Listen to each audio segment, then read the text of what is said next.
এর এই পদটা থাকলে এক নিমিষে এক থালা ভাত খাওয়া হয়ে যাবে।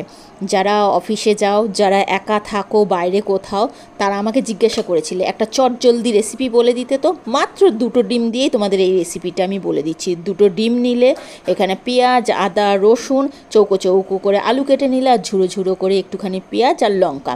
তোমাদের মিক্সিতেও বাটতে হবে না, শিলনোড়াতেও বাটতে হবে না, শুধু একটুখানি ঘষে নেবে।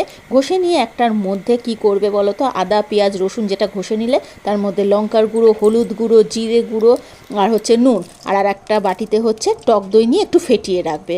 সবসময় টক দইটাকে ফেটিয়ে রাখবে। কড়াইয়ের মধ্যে দিয়ে দিলাম সর্ষের তেল, তার মধ্যে দিলাম নুন হলুদ দিয়ে চটজলদি করে চৌকো চৌকো আলুগুলো আমরা ভেজে একটা জায়গা তুলে নেব। তারপরে ওই সর্ষের তেলের মধ্যে আমরা করব কি, জিরে ফোড়ন দিয়ে আর ঝুড়ো ঝুড়ো করে যে কাটা পেঁয়াজটা ছিল সেটা আমরা লালচে লালচে করে ভেজে নেব। তারপরে যেই পেস্টটা আমরা জল দিয়ে গুলিয়ে রেখে দিয়েছিলাম, কারণ চটজলদি যেহেতু রেসিপি, সেটা আমরা ঢেলে দেবো। ঢেলে দিয়ে একটুখানি কষেই তার মধ্যে ওই টক দইটা যেটা গুলে রেখেছিলাম সেটা কিন্তু দিয়ে দিলাম। দিয়ে একটু নাড়াচাড়া করে এবার দেখো আমরা আলু দিয়ে দিলাম।